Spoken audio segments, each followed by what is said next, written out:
Hello, everybody, and welcome to Team Wars Talks number 11, the first edition of the playoffs. If you don't know, Team Wars Talks is a weekly show that covers the matches from the previous week, meta changes, we have player interviews, predictions, ban list discussions, new box discussions, and everything in between. So for today, we have a couple of really great invitees, and let's start with the top. Drizzles, can you present us yourself a bit? Hi guys, I'm Drizzles. I'm the owner of Team Diffusion, and yeah, I'm happy to be here to talk about matches. All right, all right. What about you, oHiMi? Yeah, I'm oHiMi. I'm a player in Diffusion. Haven't played that much this season, but like I'm always there in the back, like either cheering on the guys, coaching with some decks. Yeah, is me. That's good to hear. What about Andy? Hi, I'm Andy. Let's go. A man of a few words, but at least they matter, right? Then we have -1. Hi, I'm -1. They don't hate me yet. Just yet. And lastly but not least, we have Raw. I'm a player from SunClan. The world champion. Yeah, the world champion. All right, so the first topic that we should be covering today should be the round 1 match reports, right? That's the first thing we usually start out with every single week, and there we have them on the screen. So the first match that went down was between BZ and Garuda. Sadly, we don't have anyone from either of the teams. The show being this late for the Asian times, it's hard to get someone from those time zones. So this match ended with BZ's win in a relatively somewhat, let's say, one-sided fashion from each of the teams, each having one person streaking, one being 1000 and the other being Rhea Ash. What can you guys tell me about this match? Because from what I can note, Cyber Dragon looks like a pretty interesting starter. What can you tell more about that, Drizzles? Except for Cyber Dragon being the best deck, obviously. But yeah, if you look at the match and at how the Cyber Dragon went, normally that's not supposed to happen. Like if you're lucky, of course, you can go like 2-0 and eliminate the opponent's starter. But I don't know, if I'm looking at the decks Garuda brought them to counter, yeah, they had the Ritual Beast and used it in the very end. I think if they maybe used a different counter pick, Cyber Dragon should have died a lot earlier. Yeah, that's true. Like Desperado is, I think, supposed to be favorable, but it's actually pretty hard. Like if you go second into that and you don't have the early hand with the Machina Fortresses to generate advantage, or like just have a dark with Desperado in the hand, like it's so easy to get shafted. Like all your back row just dies, and you don't have a dark monster, and then you just like you're still favored, but there are definitely some obvious game plans that can fuck you up, which apparently happened. I actually watched this one, and I'm pretty sure that the Ritual Beast player timed out. Either not in the last game, so I'm pretty sure it timed out against Goki. That could have mattered a lot. I remember seeing that. Yeah, as well. Considering how close the war was, because we'll never know what Alias's second deck was, but he was like in a really good position. Like all he had to do was attack. I'm pretty sure, and he timed out. Yeah, certainly very unfortunate, especially with playoffs being on the line, right? With the next position in the quarterfinals, because they would have faced. Wait, I have the bracket actually to show that. Yeah, the winner is facing rookies. Yeah, so another hard match for Garuda, but still, nonetheless, on the other side, we have Ryu Ash, right? We have 4 wins total with Shiranui's. Shiranui was a deck that was pretty much counted out after the ban list. People have tried to make it work with Endless Trap Hell, still with level dupe maybe, running 1 solitaire, 1 Sun Saga, or even 2 solitaires. So they have won against Ritual Beasts, Lunas, and Blue Eyes. Would you consider Ritual Beasts, Lunas, and Blue Eyes some decks that we should keep an eye on for the next week?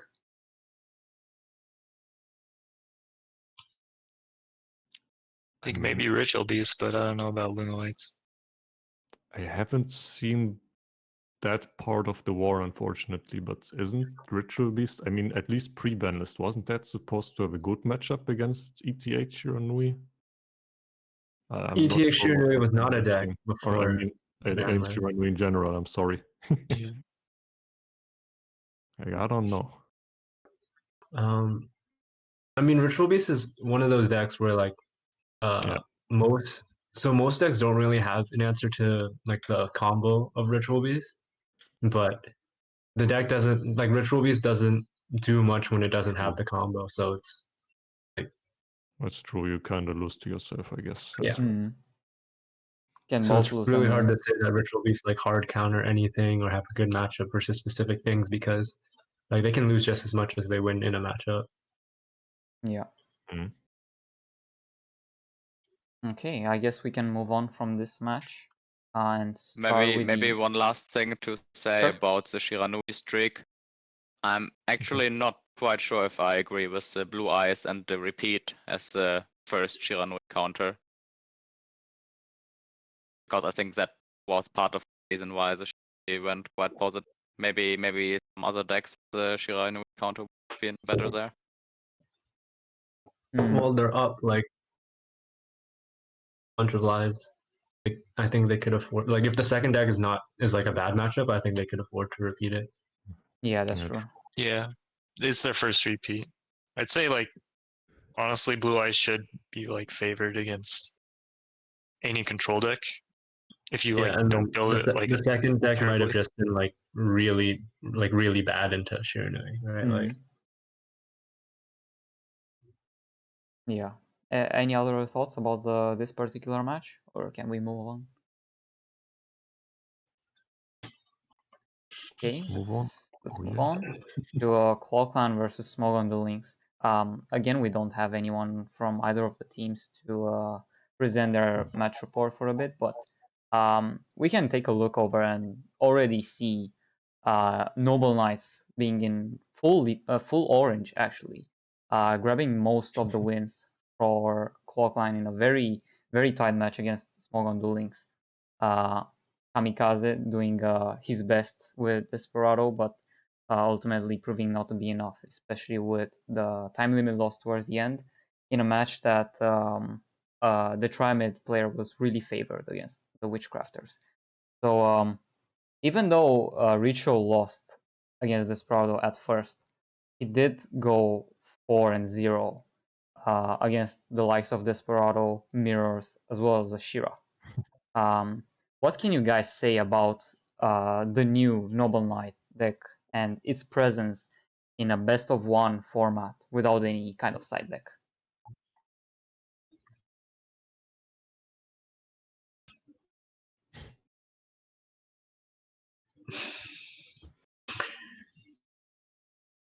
Maybe someone more experienced of a Noble I Knight feel like player. nobody wants to give their thoughts on a deck that like Uh, because I think teams have Yeah. different opinions on this deck right now. it's a bit weird doing this in hindsight now because like with Invoke coming back, I'm not sure it is like as reasonable to expect from Noble Knights to do the streak again. But beforehand, like with balance and depending on how many equips you play, and yeah, you had a reasonably high chance of opening the full combo with balance. Like depending on the build, maybe you play True Nate, maybe you play only equips, which would like increase the chance. But I think for non-site, balance definitely the way. I think last week we saw Mythiar bringing my monster cards. I think this week but that's later. We also saw my monster cards, but I'm not sure about my monster cards in here. I feel like the combo percentage is definitely lower. It is only good to, yes, site-specific stuff, which can't do that. I do want to say though, like I watched all the wars this weekend, but this one specifically, it's kind of on the same boat, especially since it's 10-9. It's kind of on the same boat as the other war with the time limit.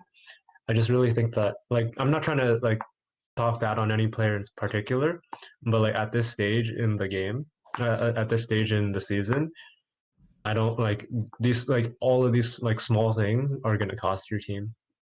Yes, I Yeah. can definitely agree. This is not good because you came that far and then one player or maybe more players don't know even how to play the decks. Like they're timing out, which is not supposed, and they should not even play playoffs or go to another team.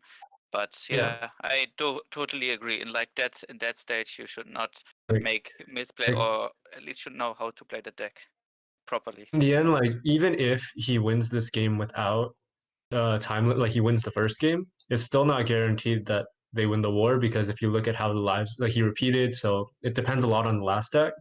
But it's just like you can see like that it obviously like that's kind of what ended the game for them, especially since their last deck is Cyber Dragon. And not only that, right? But we also have the pressure from being in a playoffs, especially as the last player, because also I believe it was Elias on the other match. He also was the Yeah, last player, and yeah. I mean yeah, that one was like that one was 10-8, this one's 10-9, and I think even if they win that game, they're not guaranteed to win the war, just because of like if you're analyzing like the lives and stuff. But Yeah. it's just like Yeah. they definitely lost them the war. Like just because they win that game doesn't mean they win the war, but that definitely cost them the war, both teams. Yeah. Yeah. as for the other side of the coin, and speaking of coins, we have a small win streak with the Desperado deck against said Noble Knights, Ritual Beast, Goki, Black Wings, and Desperado Mirror. So quite a varied decks coming from Clockland. You usually wouldn't expect these many, let's say, counters without really being repeated. So did they maybe expect a lot of the Desperado decks to be played and play stuff like Ritual Beasts and Gokis?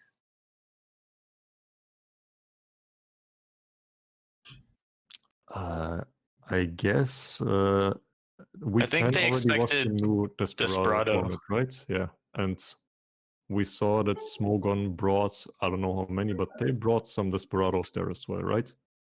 So I think like it could have been kind of expected of them to bringing more again, because it kind of worked out for them there as well.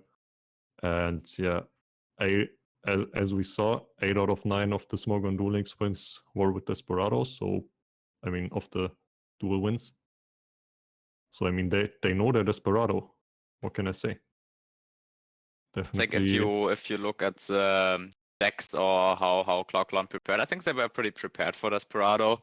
Just maybe a bit unfortunate they had to use their both repeats quite early in the game, and that's why they couldn't repeat like the Ritual Beast, for example, or what they had planned later. Yeah, but even with the said repeats being used, they still had quite a lot of counter decks to choose from after the Noble Knights players have done their job. So there's that. Anything else as far as thoughts are concerned? Okay. Like how much anyone else thinks this, but like I don't think that triamids are very good. Oh. I mean, I played a whole KZ Cup with triamids, and I'll tell you when it's good, and I don't think it's good. But I don't know. That's just I me. mean, it has its good matchups you can send it into, right? Like, I mean, for example, against Witchcrafters, it is kind of fine. You can send it into Desperado. Problem with the deck is, as always, if you go second, your opponent has any disruption for your normal summon. you kind of cry, similar to Noble Knights, unless you have the really good hand with King Golem into a field spell and you have another monster. Sniffo says the Despa matchup is overrated. I think Tri-Mids don't even beat Desperado. Like, Karma Cut is too effective against Tri-Mids. Like, Mhm. Mhm. If you don't use it on a normal summon, you can just easily use it on the Sphinx, and there's that. I think they have some good matchups. I think they have a good matchup against Witchcrafter, and Yeah. Whoa! Mhm. I said this, and everybody said that I was wrong. That's a reasonable opinion to have, because like not being able to boost ever is really hard, but Mhm. like the Witchcrafter can kind of win, but you have to play really passively, and you have to, you have to get the turn where you can CC their field spell and then, OTK them with 500 spells in their hand, which takes a Yeah. long time to set up and survive somehow. I think I- if Tri-Mids, or if Witch is built for Tri-Mids, or with Tri-Mids in mind, then they can win. But if Tri-Mids are built with Witch in mind, they win. Yeah. So Yeah. Like, here's the thing. I think Tri-Mids are really like niche in the way that like they count, like they beat certain decks, but to beat like any deck they beat can also be beat by another deck that has like a better matchup spread. So like the only reason to use Tri-Mid would be like if your second deck, if you're using it as like your second deck, and your first deck specifically loses to like all of Tri-Mid's good matchups, right? Like in that, or like in that specific scenario, I guess. That's the only time I think I would use a deck like Triamid, and I guess and Smogon brought two of them, so I don't know. Yeah, and for all we know, Adept could have paired it with a fifth Desperado on their roster. So I think, yeah, I was thinking that it might be Desperado as the last deck, just because they have it paired with Desperado earlier, and also it looks like almost everyone brought Desperado from their team. yeah, Yeah. everyone Yep. except the unknown second deck of Adept. But yeah, as Resilin said in the chat, Trimids are supposed to be a 1-for-1 trade, and yeah, they expected Witchcrafters, just that they came in a bit too late, perhaps due to the Noble Knights streak. Nonetheless, any other thoughts on this match? If the last deck really is Desperado, then they probably would have won this war if they didn't time out. I don't know about that. Yeah, I think it's pretty likely, but just by the Yeah, nature of okay, yeah. Cyber Dragons existing, it's like Yeah. more so there is that's no more so what absolute. I said Yeah. probably. I didn't say they for sure. Like Yeah. Cyber Dragon has some very obvious blowout hands that you can do. It's not even like you have to play in a certain way that you usually don't. Like it's literally just you go first, you open the good hands, and that's probably it. Yeah. Yeah, like- and not to mention, Nipasu's hand was pretty bonkers for going first. I believe he ended with the core, the two protos, one or two overflow, and the fusion. Oh, he had two overflows. Yeah. Yeah, against Trim, it's going second, so there's Yeah, really God. not much you can do. Sounds like a pretty normal hand to me. Yeah, I suppose so. It's a Okay. brick, not even Herald. You never know if he top decked it after. If he main decks it, that is. Anyway, I think we can move on to the next match. We'll have Tier 0 versus Phoenix. So we have the man himself, the striker with both Witchcrafters and Desperado, -1. Can you tell us more about this match? I mean, I don't think they really were prepared for Witchcrafter. Like, I think the match report kind of shows that. I think the Desperado games. I think if you say I got lucky anywhere, it was probably the Desperado games, in my opinion. But I think Witchcrafter. There were times when I got lucky, but like for the most part, I just like played my hand out, and yeah, like I guess there's not much else to say other than Yeah, maybe. if you have like a question for any particular game or matchup, I can expound upon that. Koala is talking the real talk right now in the chat. They had Black Wings as a counter, but they sent Blue Eyes first. And then they I heard repeated over the Black. I heard that the Blue Eyes players, the first Blue Eyes player's second deck was Black Wings. Yeah, it's true. My I heard God. that as well. What TP Black? But why? I mean, I would understand them sending Goki, I guess, because I heard that they play Necro Valley. I mean, it is ETH, so nothing's guaranteed. He didn't have Necro Valley. You didn't run Necro Valley? I don't know if he didn't. ran it or not, but he didn't have it. Like they told me he had runs it, he three. just didn't draw it. Yeah, he runs 3 Necro Yeah. Valley. That's He runs Yeah, 3 no, in Maybe he 22. got- Just sounds like bad deck building at that point. Yeah. So I don't know. wow. Yeah, Goki is one of those decks that you usually also send in as a 1-for-1, especially with the Necro Yeah. Valleys.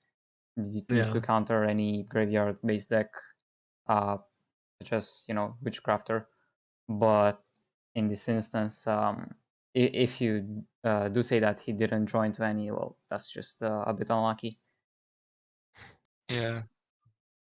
For Chris, I remember after like he goes 0-2, like in his second game, he goes first, and we're like, all right, let's go, Chris. And then he summons Tristan, and we're like, oh no. And he sets 2, and we're like, okay, he has glory. And then I think Minato just summons Purg and swings and kills it, and we're like, oh no, he doesn't have glory. So and then after that, it's sad to see because I feel like Chris definitely could have gotten like a lot farther if he drew better, but it happens. Yep. Yeah. Usually the starter can just go 0-2 and be the blood sacrifice for the next player to strike, and is just what happened this time around. Speaking of striking, we have a question about your skill for the Witchcrafter. Can you elaborate more on the choice of restart? So I was actually considering between draw loan and balance. Draw loan because I like the early game value you get out of just like having an extra card to like make plays, and balance there's kind of obvious consistency to balance to a degree. But I was talking with Ali BR, who's on our team, and he was saying like, okay, I don't get why you're considering these skills when it's like who on the opposing team is going to outplay you, or like how many games are you going to lose because you have like this card or that card? You're going to lose more games by not being able to play the game. So he's like, just run restart because that'll get you the most like good hands. So I'm like, all right, I'll run restart. And then I just ran restart. I didn't have a whole lot of time testing restart before the war. But I kind of just went with it because he said it would be a good idea.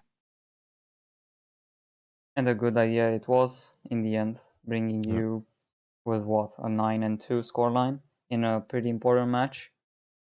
And despite it being around one match, still Phoenix is a pretty strong opponent, always having made playoffs except like last season. So yeah.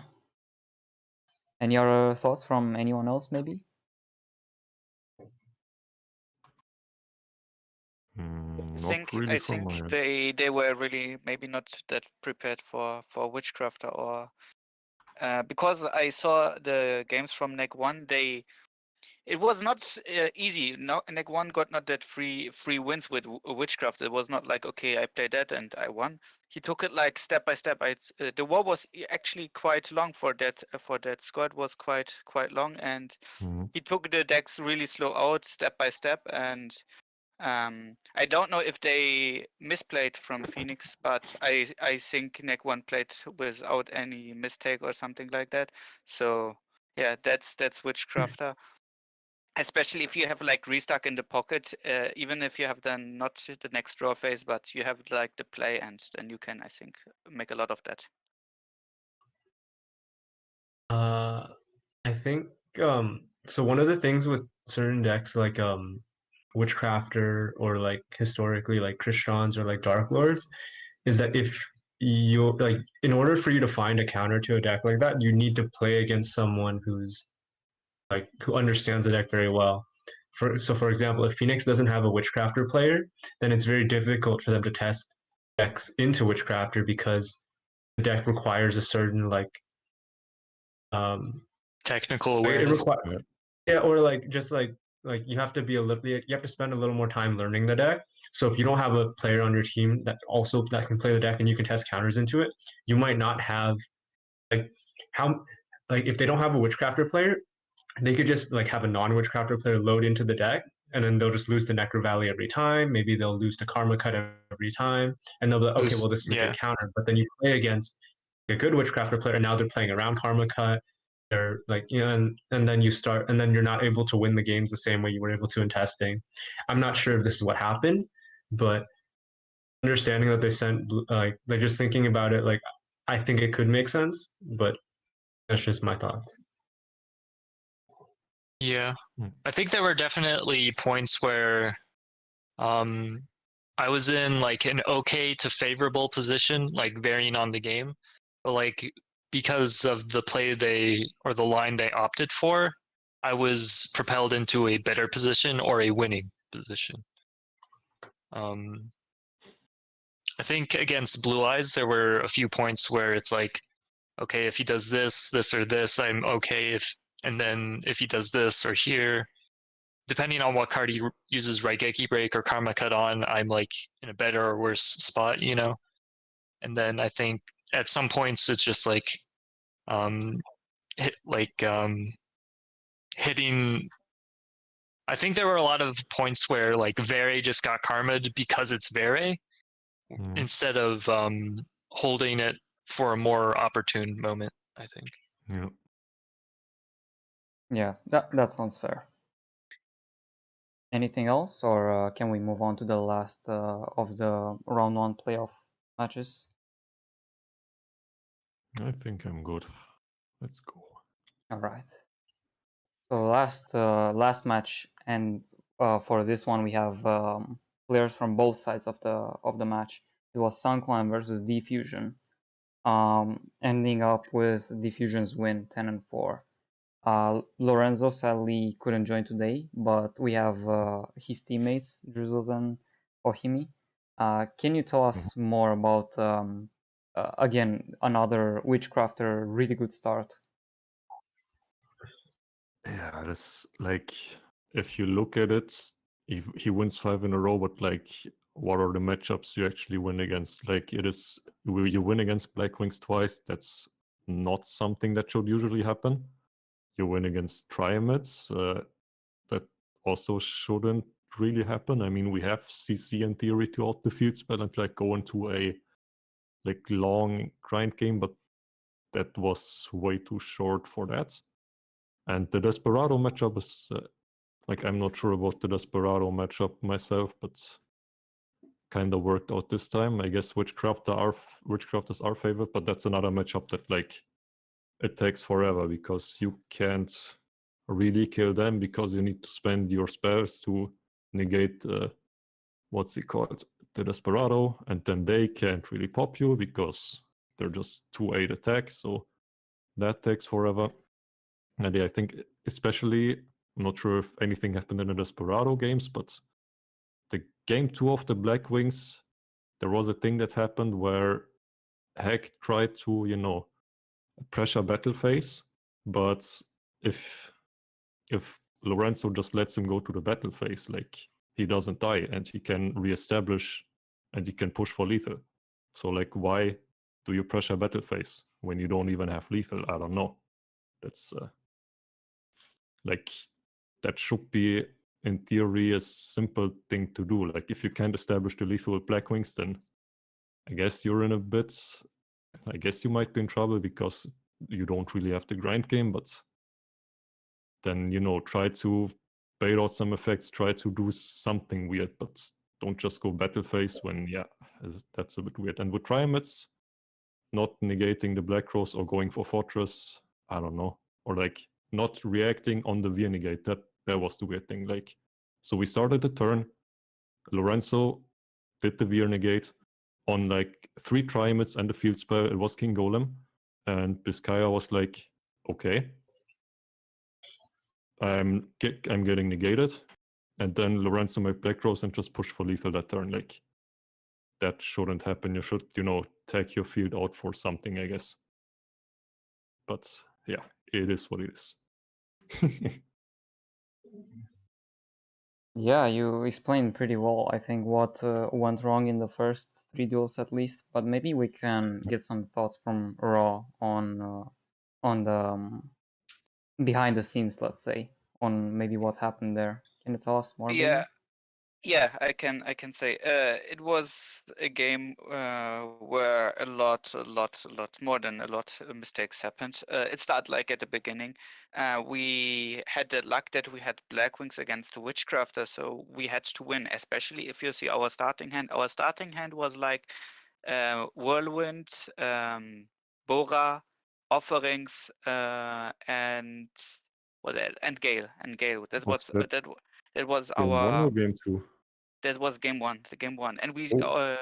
we just started like Whirlwind into Bora, and somehow he searched for Pinaki, which is like normally useless because if the level 4 gets destroyed and we don't draw any level 4, we lose. If we would search for Simoon this way, we had game next turn. We would have game next turn because of offerings in the standby, so the draw phase, and then we could win, but not happened through that game. Game 2 was even not that good. I think we even misplayed over there. Can't explain and don't know what was the hand exactly, but what I know that we even threw game 3 because we should win by turn 3 because Biscaya opened the good hand, like what you want to have with Trimids, the Cruiser, Hunter, and Dancer, and yeah, for somehow he didn't see that good play with Trimids that you can use tribute the Cruiser, go to King Golem, search for Master, and use the effect to summon it again, and use the effect again that you have like in the end of the turn that you have like 3 different spells in the graveyard that you can pop in the end phase the monster, that you can just use the master effect to destroy the back row from them, that you have another for go for battle phase, he can like masterpiece whatever. He can even go for Veer, but doesn't even matter, you just attack, and in battle step you just use the pulse, even like you should win by turn 3. It's not that big of a deal and was not even hard to play. Like at that point, then came Yasa, and Yasa was like a bit unlucky. There was actually not hard. If he would know there was like in the second game of him would be invocation, and he would hit the invocation, I think Lorenzo would be out immediately. He couldn't out it. He didn't notice there was the card set.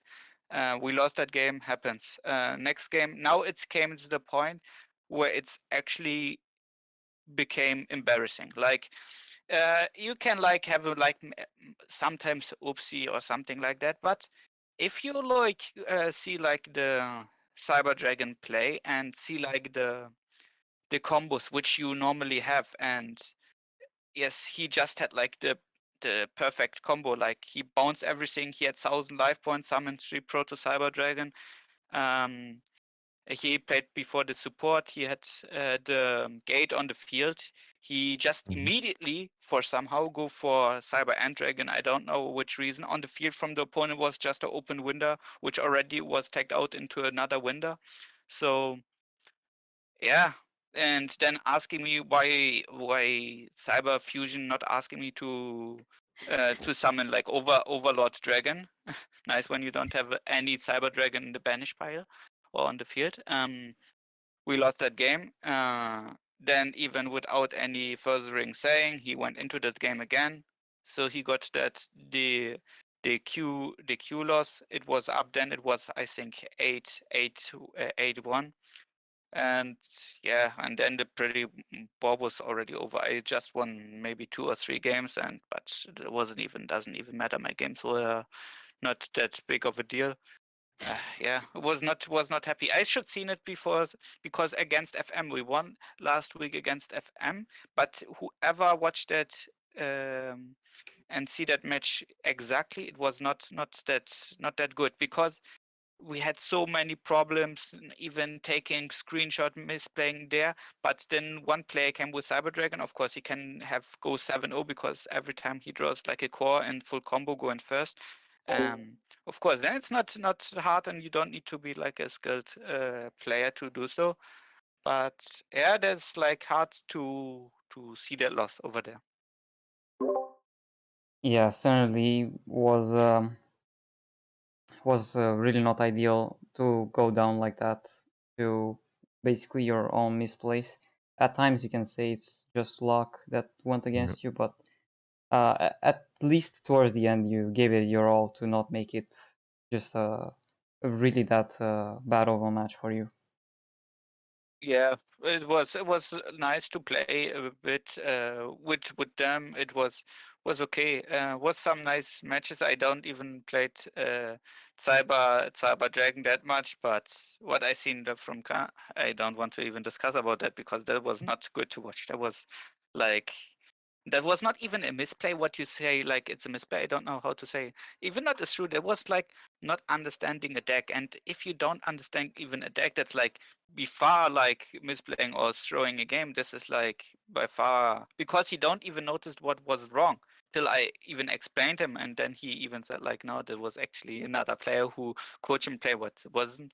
So yeah, it's Yeah. hard to do so like that, but sometimes you have to be like that. It's like that. That's Duel Links, sometimes be like that. Looking forward, I'm still proud for the team what they done this season. So yes. Certainly, making it to playoffs is a really big achievement, I think, since each season is getting more and more and more competitive. Really hard to get out of the divisions, be it as the top 2 or just as a wild card. And yeah, I guess you also had a pretty hard division as well, and you did end up beating Forbidden Memories, as you said, on week 10. Mm-hmm. And yeah, any other thought on this match report in particular? I wanted to say that like Blackwings get a lot of like heat for like being like a really like easy to play and like dumb deck, but I think playing level reduction Blackwings versus a matchup like Witchcrafter is actually like kind of hard.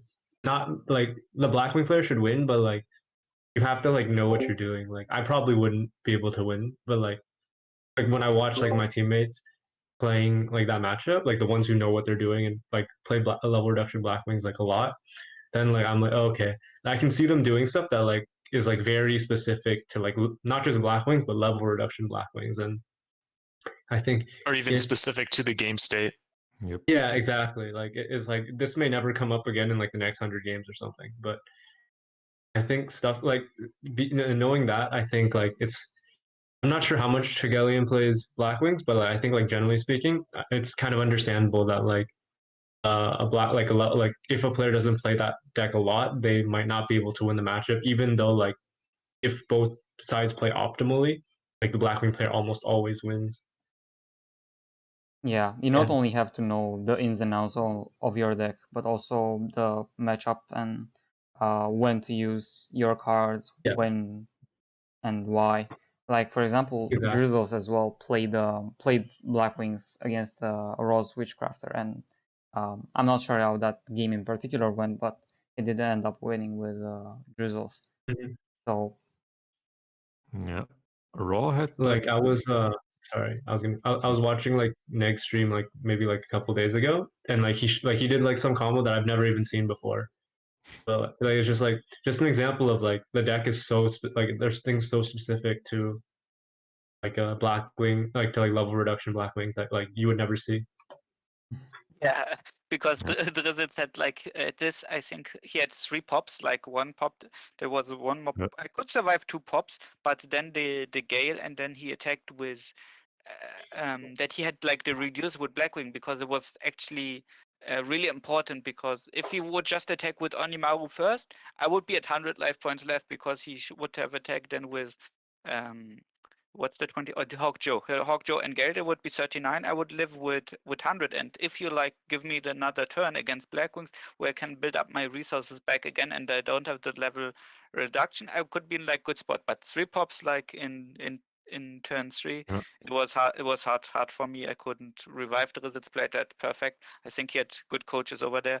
Yes, And especially with oHiMi and Jano knowing exactly how the level reduction Blackwing works. Mm. I mean, that game was pretty much a mirror of the very first game, where Hegelian just had the whirlwind and the level 4. yes, it was same hand. Yes. Yeah, and I mean you opened pretty well as well with like Yeah. spells, Witchcrafter Starter, hand Patronus Masterpiece. wasn't unreasonable. Yeah, we had the masterpiece in the grave with spells already with the Witchcrafter setup. I think at least one Witchcrafter spell came back in the end phase. Like there were things happening for you. Like it wasn't Yeah, like a total brick. I mean, yeah, Yeah. I went second. I had like if I draw any light spawn monster at that position because I started with like 2 light with 2 solar recharge. If I would draw like any light spawn monster at my turn 2, then it was like then would be over for you. But I still had a good hand. Like I could not complain about my hand in general because it was like a good hand. But you guys played that perfect in turn 3. You had to make that with 3 pops, and you deserved it. Mhm. I actually have an idea of a play, but I'll wait till after the show because I don't want to like put anyone on the spot. If you have any Sure. play, you can explain. I really I would appreciate if there's something. I'm willing to see what's the song in about other places. Would be really appreciate. Well, all right. If you don't mind, and I'm not like Yeah. wasting everybody's time. Okay. Yes. So I was thinking like so there was a point when there was a Raikiri, a level 2, and a Gale on board, and then you had a Shmieta and then a Set Patronus, and then the Raikiri targets the Shmieta and the Patronus, Yes, I can and remember. then the Shmieta opts to tag out and the Patronus activates the effect. I think the Patronus activating the effect is correct, but I was thinking there is a possibility of not activating the Shmieta, and I was thinking like I could be wrong, but I'm like fairly certain that it's possible to survive regardless of what the opponent does if you do not tag out the Shmieta just because you save a spell. They had the thing is about that I have to ask actually oHiMi because I can't remember the opponent's hand. What happened oHiMi if I exactly did that? If I would just use the Patronus and not use the effect of Of the Schmetter Shmieta. because Good of question, I Schmetter think. because the Yes, thing you is only like have 2 hand cards. We had a level 4 in hand. I remember what we had. We had Bora in hand, and we didn't normal summon yet. We had Raikiri, Harmatton, and Gale on the field. Like, and if we didn't use this meta effect, we would have probably went into Zohaya. Yeah. So I think the Zohaya thing is, revives the Raikiri, of course. because And then you only had 2 spells, like you needed to spend 1 to get the Jenny to a Veer, and then you had to spend I'm 1 pretty to sure get there a were Veer and 3 spells because the Shmieta burned one of the spells so that there were only 2 yes, left. exactly. Yes, then I would have 3. If I would not have like used meta effect, then I would have like 3 spells in my hand. That's exactly Yeah. right. I think the problem is so. 2, 3. I think the problem is so there. If you didn't use the meta effect, we could have basically set up a board with going with the Raikiri and the Harmatton going into Zohaya and reviving the Raikiri then. Yeah. That we could have threatened lethal, and you're kind of forced to use that masterpiece early. I don't. Well, it's like the Zohaya, Raikiri, and the Gale, right? Yeah, that's not game on board because of the masterpiece. You know, because like if he masterpieces, he summons the level 1. and on the Raikiri attack, and then it's 28. So it's like he would survive for sure. And then it's like, well, Yeah, if you then take it a next step, instead of ending on that board, he goes into the Onimaru, then he summons the Bora and then tries to push with those three. Then the Jenny comes out to block the Onimaru.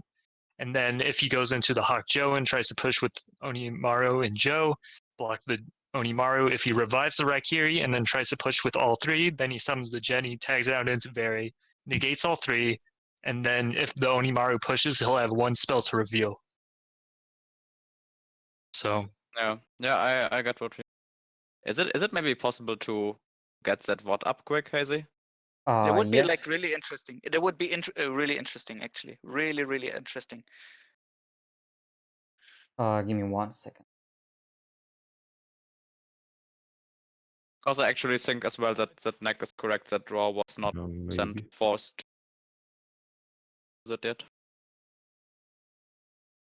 You remember your hand, because I can remember my hand, because I had 2 solar recharge. I had what's the other spell? The collab. I think we had Let's like see. an extra Gale until level 4.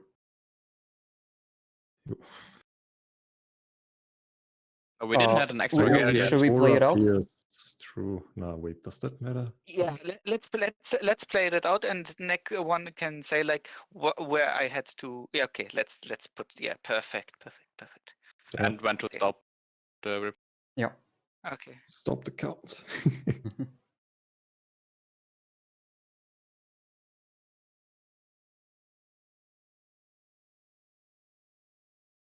Maybe I'll speed it up a bit.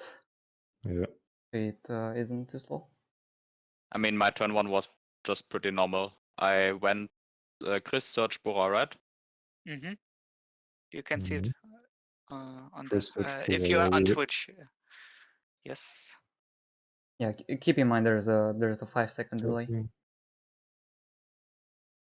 Bora in hand. don't talk about it. We had Bora Pierce. The thing about that herbal is that if you have Bora, at any point, if you have Bora on board, then it's like you're having a Bora and an Onimaru, and you don't have a synchro with that. So it's like, if you have the Bora Onimaru, then And so higher. Not. We don't have Onimaru and so high. That doesn't work. Yeah. yeah.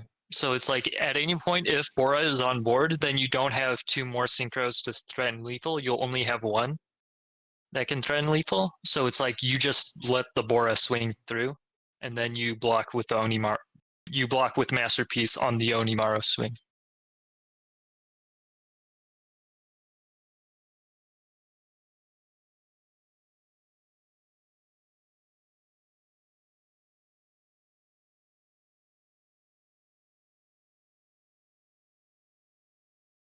We know the 2 cards in hand. Both cards in hand are solar recharge.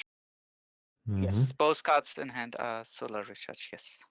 So he had then with Patronus activation, he had 3 cards in hand. Yeah, Yes. we have Bora, Gale, Harm. Oh wait, Neck, I have one thing though. Is there any spell in the graveyard to activate the Masterpiece if he doesn't take out with Schmitter? I'm pretty sure he sent one on spell with He has the. solar recharge in the grave. Yeah, he has a solar recharge. I'm pretty sure. Yeah. No, I'm Yeah, pretty sure the solar- hand is solar recharge and Collab. Yeah, Collab. collab. Yeah. Collab. Okay. Yes. And then he searches Unveiling, or I forget which spell he searches with the Patronus. But I think you search. I think you search. What is it? Holiday? Or I think you should be searching Holiday if you search. I don't know what I Patronus. searched actually. Let's see what I searched. So this is the situation where it's like spending the Shmiata. Yes.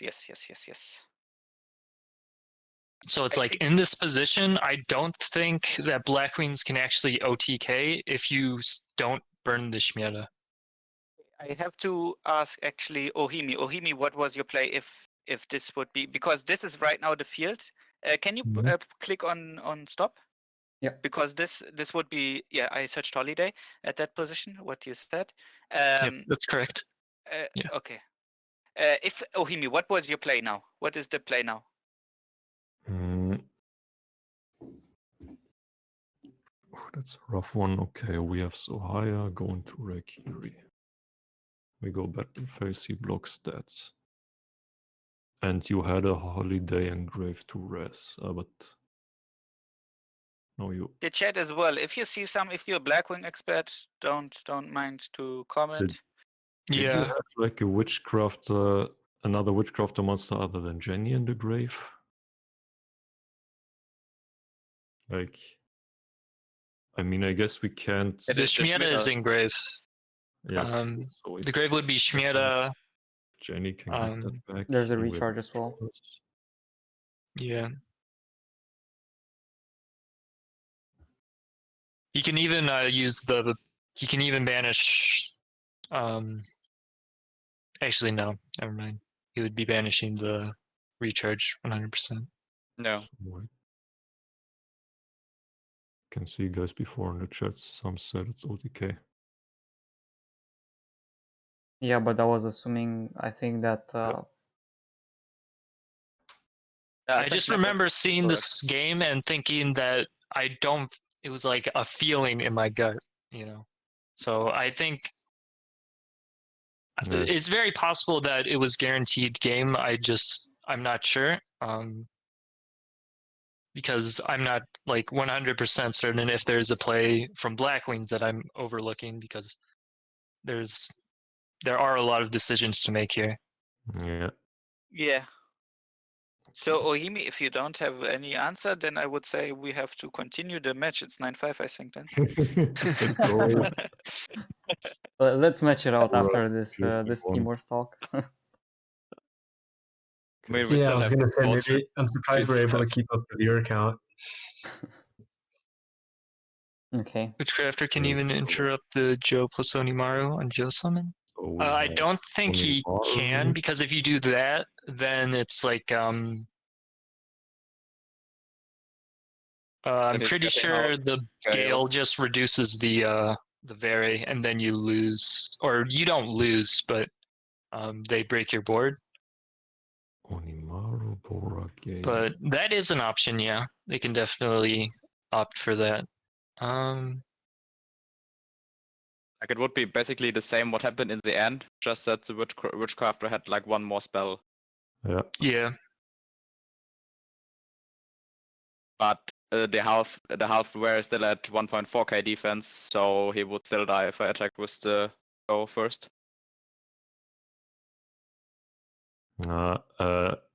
Peroso, if he interrupts, if he does the negate on the Joe, we still had a Gale in hand, so we would halve him, and then so the play was basically to just hold as long as possible. He lives one more draw phase. Yeah, I think, unless I'm not seeing it, I guess I have to look over that as well, but we don't kill, we probably just clear board, and then like he can Jenny, then he gets the spell back. Yeah, that's annoying. And even if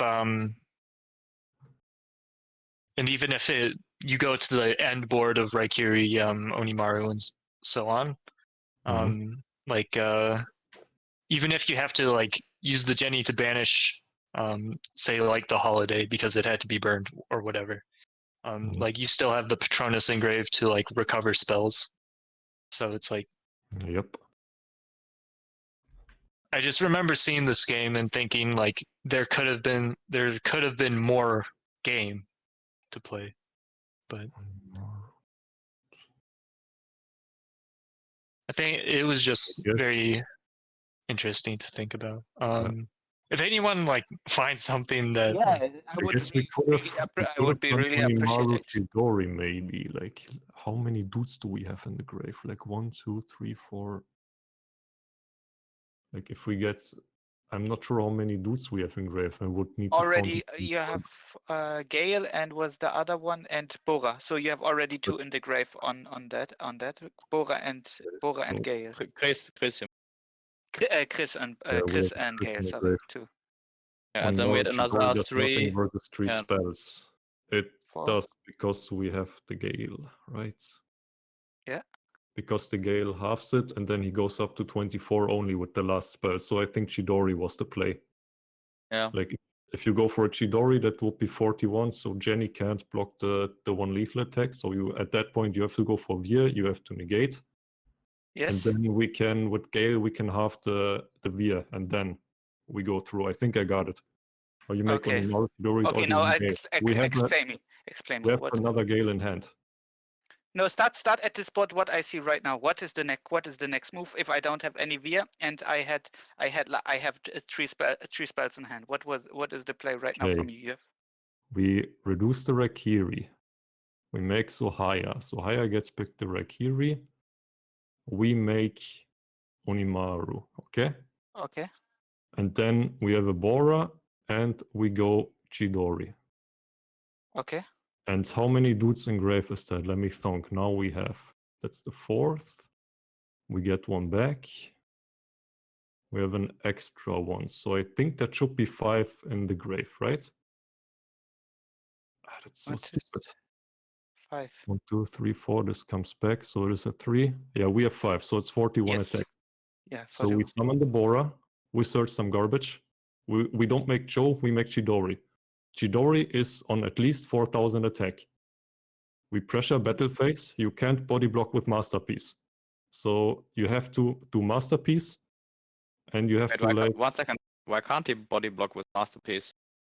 Because it'll be 6k Onimaru and over 4k Chidori. Ah, yeah, we have both Chidori and Maro. Wait, if you do that, then the Jenny summons and then tags into a Vere, right? Yeah, and then he doesn't negate early. Yeah. He just And then if the Vere's on board, then even if he just holds the negate and the boost for battle phase, True. which invalidates both monsters. Or if he summons the Gale, he just negates there. And then the boost saves him. True. There's no play. So actually, that what Neck One said was the right play then. So What's the oHiMi. correct play? Yeah. Yes, Mhm. I should. I should Ask for a repeat. ask for a repeat. Ask for a repeat. Yeah. Yeah, it was already anyway over. But I thank you for that because yes, I had 3 spells. Yes, I should have one because I had the resource. I searched for holiday.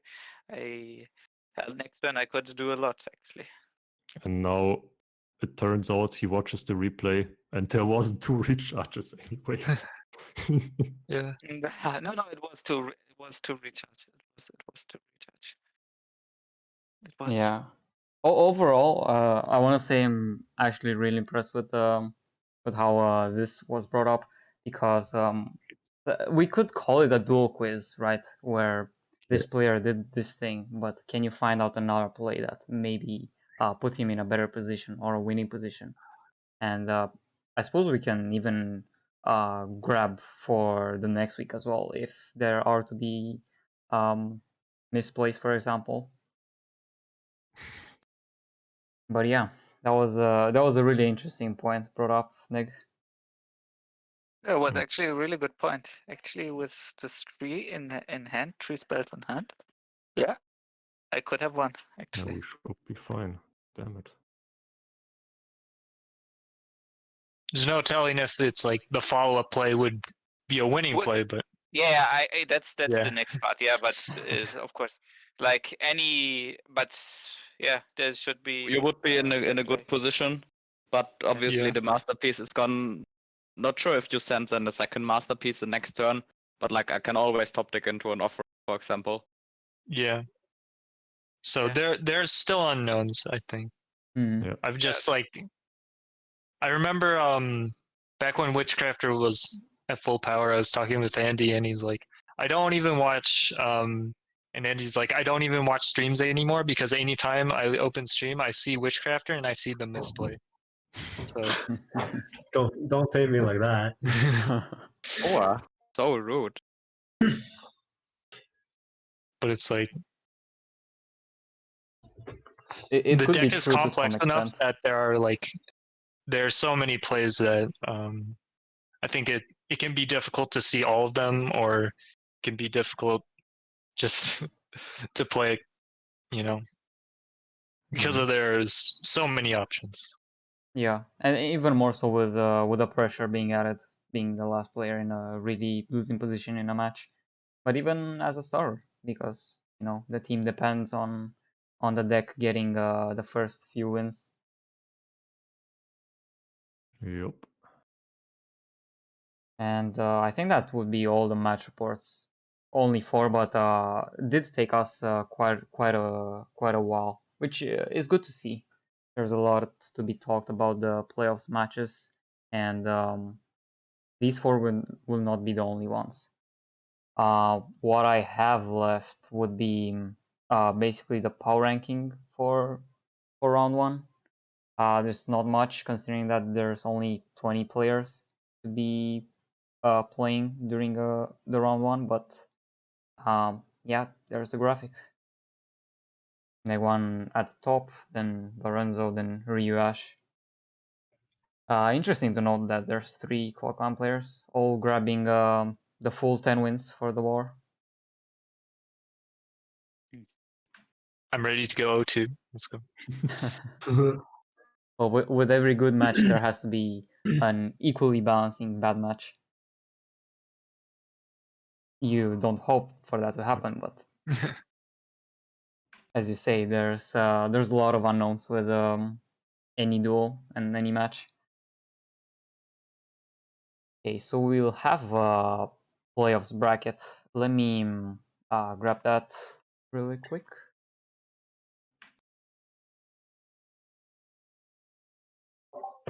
The ones we've done on the challenge for the more subs, basically as an extension to Fantasy League. So we have 4 subs that have so far a perfect bracket with predicting every single win, as far as the BZ versus Garuda match, as far as the Sun Clan versus Diffusion match, Claw Clan versus Smogon, and Tier 0 versus Phoenix. So let's take a look at Fake Zix's bracket there. So he predicts rookies to win against BZ and Suchuru against Diffusion. And then Bricks and Potatoes over Claw Clan, and then Tier 0 over Forbidden Memories. Maybe let's take a look at this bracket in particular and discuss a bit what the power level of the teams are in the quarterfinals. I like this one because we make finals. I think he also predicts that you are going to win. Yeah. Oh, nice. As a matter of fact, there were a lot of people that predicted Bricks and Potatoes to be winners. Let me. Really? Yeah, let me actually get the stats really quick. So final appearances. So for whoever appears in the finals, 13 people predicted that rookies would be in the finals, and then 9 for Bricks and Potatoes, and then just down there. I'm actually very surprised that he put personally, I feel like Switcheroo's better than rookies at the moment. I don't know. That's my personal opinion, though. Yeah, I would agree with that. Yeah, I don't know. It's just I think rookies are the way they play. I think works really good against Western teams, but I don't think I don't think it works really well against Japanese teams. I think Japan is more aware of the Japanese memes, so it's you can't. The surprise factor is worn off to a degree, and it's sure you can kind of be a little unexpected, but it's when you're playing against when they play against each other in tournaments, they know what their tendencies are, their opinions on matchups are. So it's they're not gonna bring if they bring a stall deck or something really out there, that might potentially streak against another a Western team that might not be aware or prepared for it. But it's against an Asian team, they're 100% just gonna send Cyber Dragons at it, and it's gonna Yeah, But I think also that rookies shouldn't be entirely underestimated, even if we are talking about a same nationality matchup. After all, rookies, I believe, did top not only this season, but also the last season before the last. And so far, they've been like super consistent, making playoffs every single time except the last season. And even then, it was a 6-4. So still up there.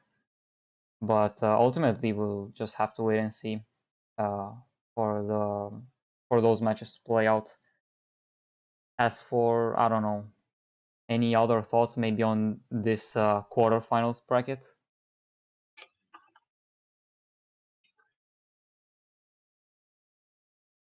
Like, I think Forbidden Memories versus Tier 0 is a talking point in this particular week. Yeah, that's for me. That's definitely the most hype match. That's Just most because, like, match of the week to me. I have friends on both teams, but like, it's not that like the other teams are like I don't have friends on the other teams, but like this is like two like both. I'm friends with both people on both teams, whereas like the other ones are like You Like- know some people, or you only yeah, know yeah. like And, like, yeah. also like I think FM and TZ have like I don't want to say like I don't know I don't want to call it like a rivalry or like anything, but I feel like they definitely have like a history because like for other leagues they like kind of like they have like some cross members and they just played in like another league. They played previously in this season of this league, so it's just I think there's like a back and forth. Like, Yeah. And I suppose at the very least for this league would be the separation. Who would be the strongest one to advance further? And according to FakeZix, it's going to be Tier 0. Do you guys want to check another bracket or want to call it quits and go for the predictions that you would have in mind for the quarterfinals?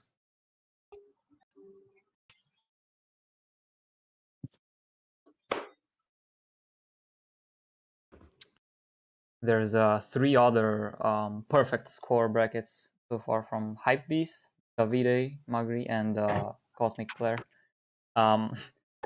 Cosmic is in the chat and really wants his bracket to be viewed, so I suppose we can do that as well, and then we can go for the quarterfinals. Okay, so he predicts Forbidden Memories to be the overall winner in a finals against rookies, and he has a different prediction from FakeZix as far as the Switcher versus Diffusion match is concerned, but overall it looks the same as except for Forbidden Memories taking over the win. So what do you guys say about this one? This bracket looking fine to me as well. We get around further. We get to see another Bricks and Potatoes versus Forbidden Memories. That's like an El Clasico, I think. That would be hype. I think the most inaccurate thing is Forbidden Memories beating Bricks and Potatoes. Yeah, I was gonna say. I don't think we like. I don't even want to like do like a copy thing, but like we haven't lost in Team Wars like a Team Wars match to them before. So like just like statistically, it's like they could be like it could happen in like for sure, but like just like statistically, I'm like I guess like it has like the curse has to break at some point, right? Yeah. Is it really a curse? Well, it is a blessing for you, but I guess we'll just have to wait and see. Also, like TZ has like has old BNP members too, so it's like they have to break the curse twice. True. They're really gonna work hard for it, even after the Phoenix initial win. Even so like Cosmic saying that like, this is pretty interesting in its own right. I'm sorry. No, it's fine. I think as well if Chris manages to not go 0-2 again, then yeah, T0 has a pretty good chance of winning. I think Chris going 0-2 is actually like the sacrificial lamb that they need. Okay, that's sometimes true, but also not always.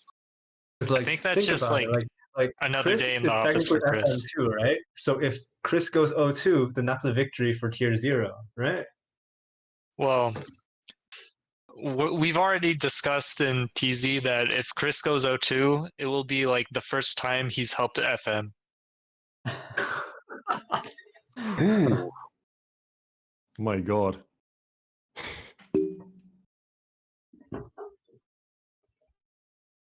Complete silence afterwards. It's adding more to the to the roast, I suppose. But like the goal is definitely to win, though. Yeah. I don't want to speak too much on that match, just so that everyone else can speak on it. I kind of like the other bracket more. Not even because of the finals, but just because like I kind of like playing against TZ. Like it's super like scary every time, but like they're like I have like Jason, Willie, Mark. They're my friends, and I think it's cool to play them every like yeah. Hmm. Yeah. Not that Neg's not my friend. Neg's also my friend, but Aw, you're a good guy, Andy. Said that you cannot really play them both, I suppose. Mhm. Yeah. But I think any- there's a really high chance that one of those three teams is going to the finals. Mhm. Not underestimating Clockline, of course, but yeah, I think most people are pretty sure that Bricks and Potatoes is gonna win that. With 3 under 4, it's like 75% chance that one of them is in the finals. That is pretty high. What can I say? Yeah, and even with Clockline's performance this season, you can even really make a case for them making it further. I'm not sure, actually, final appearances. Okay, so they were one of the 3 teams that didn't get picked for the final spot, so they could be under the radar for this season. They did finish 7-3, I believe. Their first pretty good season. But anyway, wanna move on to the quarterfinals? As far as your predictions are concerned, guys? I guess we can do that. Why not? Sure, so we have this bracket on the screen right now. Just so, or actually, let me pull up the graphic. Should be better visually. Okay, so we'll have Rookies versus BZ, Future versus Diffusion, Bricks and Potatoes versus Clockland, Forbidden Memories versus Tier 0. Okay, let's start with maybe someone who has the best idea of how this quarterfinals will go. Even though I think most of the thoughts were said earlier, maybe we can take a look at some of the lesser talked matchups. Maybe Rookies and BZ, Switcher versus Diffusion. I talk to soccer sometimes because we're Chinese. Yeah. but normally I think BZ is the better team, but he says that they're struggling a lot this season with activity, so I'd probably give it to Rookies. Yeah, I heard that as well. It's also, I think, we can tell from their players. Every week it's mostly the same: 3-4 players and 1 or 2 fillers. I'm not sure. I think it's gonna be a pretty close game in the end. Looking at the earlier game from BZ against Garuda being pretty close as well. I don't know. Depends as well how many non-meta decks they bring and maybe to surprise their opponent. But yeah, I can see BZ winning this. I'm not sure. Like, I don't think you can be as scrappy as they were with Garuda versus a team like Rookies. I don't think they will give you as many openings. Like, if I give me a second, I need to take a look at the match report again. Yeah, that was the one where in the end Ritual Beast had the timeout against Goki, where it was like the clear lethal happening. Like, you're not winning off of that against Rookies. That's just not gonna happen. They're Yeah, like but on the other very hand, clear it depends a lot as well what lineup Rookies brings. If they bring stuff like Dragonity again or Megaliths, because they use those decks quite often in the season. That's true. Majestic like Dragunities. And Weather Painters as well. They almost always use this combo every week. Maybe they know something I don't. Yeah, I think we'll have to wait and see how the new balance and new meta and Invoke Neos, because I don't think it was really that popular on Saturday because the matches were played before the MCS. But Sunday, on the other hand, we had Invoke Neos get quite a couple of wins, like 3 in every match from the winning team. So yeah. What about maybe Switcheroo versus Diffusion? I think this is also a really really scary matchup for both of the teams.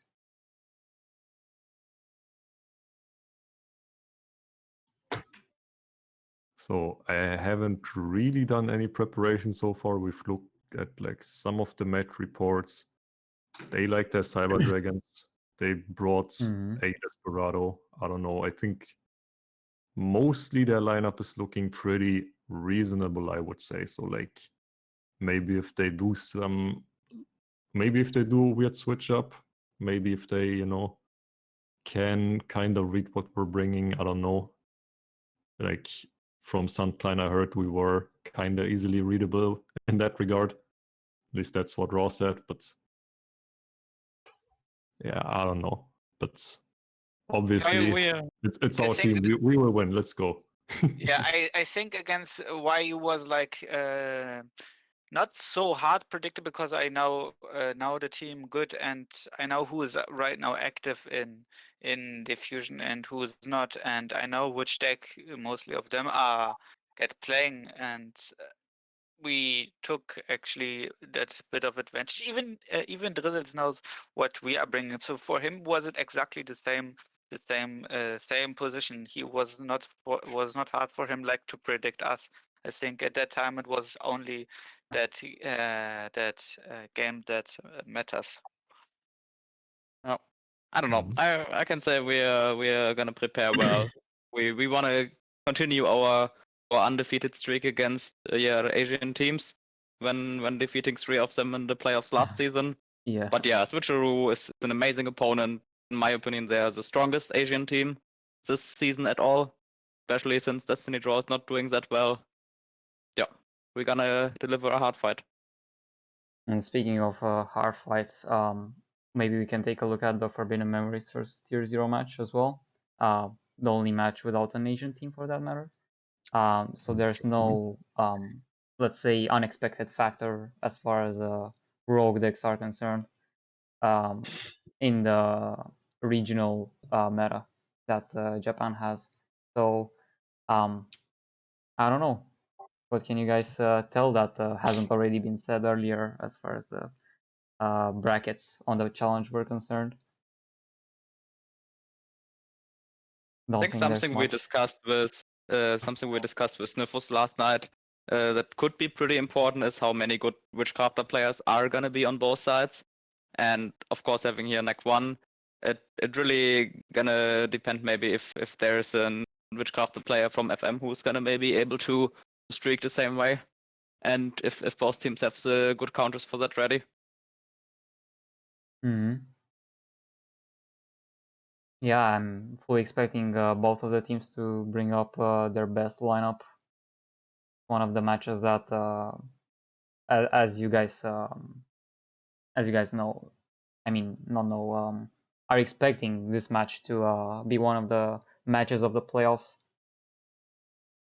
A really important match for both teams. And I'm not not only going to say because too much on that, but think if you don't think you're going to win, then, or it's like if you doubt yourself, then you haven't. It's like you were already losing. So yeah, I think we're going to win. yeah, So. you have to come in with a winner's mindset.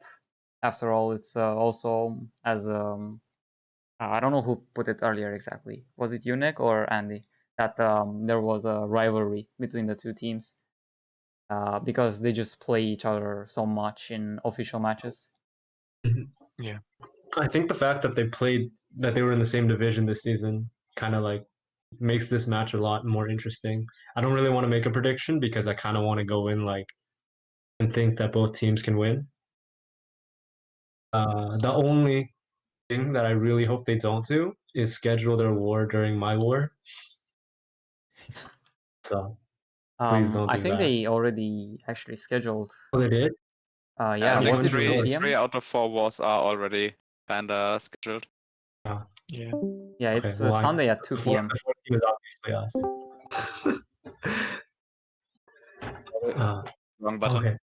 Probably not going to be playing at the same time as you guys. Perfect.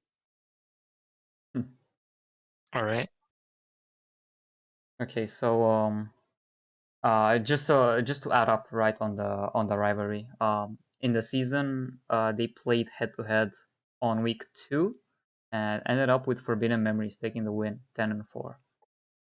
So maybe Tier 0 can turn it around and do a second 10-4 in the playoffs. The week 2 war though was like in a brand new meta, and Yeah, so it wasn't like a perfect indication of like how like a normal war between them would go, because like whenever there's a new meta, like not just two teams facing each other, but every single team in the league will probably have like a slightly different or like a widely different idea of like how the meta should be played, what decks are good, yeah, etc. yeah. The meta certainly was different because on the second week we got the Exceeds World, so Well, killing it with a new box and not really the two, XC, but it was the ban list. yeah, as and well as the balance. during Yeah. week 2, TZ wasn't bringing 5 character yet. Yeah, we only brought 4. Like And I'm they not were the joking. other 8 wars. Yeah. Yeah. We made the mistake of not bringing 5. At least 5. So next week we brought 8, I think. Jeez. Okay. Not joking. True story. Well, as a referee, I could vouch for that, but not gonna say anything more. Okay, so we have the last of the quarterfinal match, Bricks and Potatoes versus Claw Clan.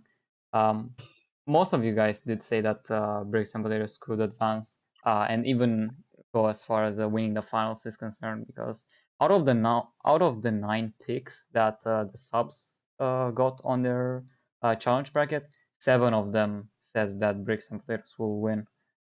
So will it really be as decisive as people think? I think in this, I think here it's like just like power of roster and like resilience to just chance, I would say. Like if you're gonna hit either of these teams with something unexpected, it would probably be more effective against Claw Clan than Bricks and Potatoes, I think. Just like by nature of how they build their lineups and like how they prepare.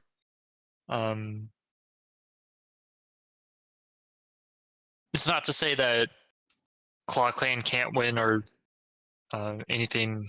I don't want to be disrespectful or anything, of course, but I think definitely like roster for roster and like preparation for preparation, I would say Bricks and Potatoes is favored. Yeah, so in the end, we We have. actually played. Sorry. No, you can go on. We actually played in earlier this season, and we won. But like personally, I think like Claw Clan has gotten a lot better since like when we played early in the season. Like I watched their later wars, and I think I don't know. I thought like it's a different meta now, but I thought they played a lot better than when we played them the first time. Yeah, you played them on the first week, so even Yeah. before the. Oh, it wasn't even the same meta. Yeah. Yeah, I think. exactly. Yeah, we were and like. it was a 10 I think and like 8 as well. that was like the only. Yeah. Only Oh, was week. that one? Yeah. Only week without the new balance, the new world. That was so funny. So like on their last life, I was playing Karakuri, and then they're playing Witchcrafter, and so I have like I kind of have nothing. I'm kind of just like he grasped me, so like my only real win con is like to deck him out. So on his last turn before he decks out, he black roses me. I have nothing on the field. I have no defense, no Spirit Kribos or anything, and I'm at 2600. But he just can't deal 2600 damage. Oh, I think I remember that one actually, because I was the Yeah. referee of that. Yeah, you went But yeah, I 4 and thought that game 0, was super funny because right? I was about to surrender, but then I'm like, wait a minute, Holiday's in the graveyard. Wait a minute, Yennis are banished. Maybe I have a chance. And you indeed had, Yeah. after being down 6 and 8 actually, just getting 4 wins with the Karakuri. Yeah, against Blue Eyes, Karakuri, Element Sabers, My and team doesn't bring a lot of Witchcrafters. Karakuri, but I found out that Karakuri is like my best deck this season. It's actually hilarious. But only me. Like everyone else on my team's like super negative with Karakuri. Sounds like a them problem. Mhm. I mean, I think Tier 0 knows a lot about Karakuris. So, yeah, I guess that's all with the quarterfinals predictions. So I suppose overall, Rookies and Busy is like a 50-50. Both said that Rookies should continue their, let's say, number one status within the league as far as consistency is concerned. But going up against BZ, which is another like pillar of consistency, is pretty much a 50-50. Switcher and Diffusion, yeah.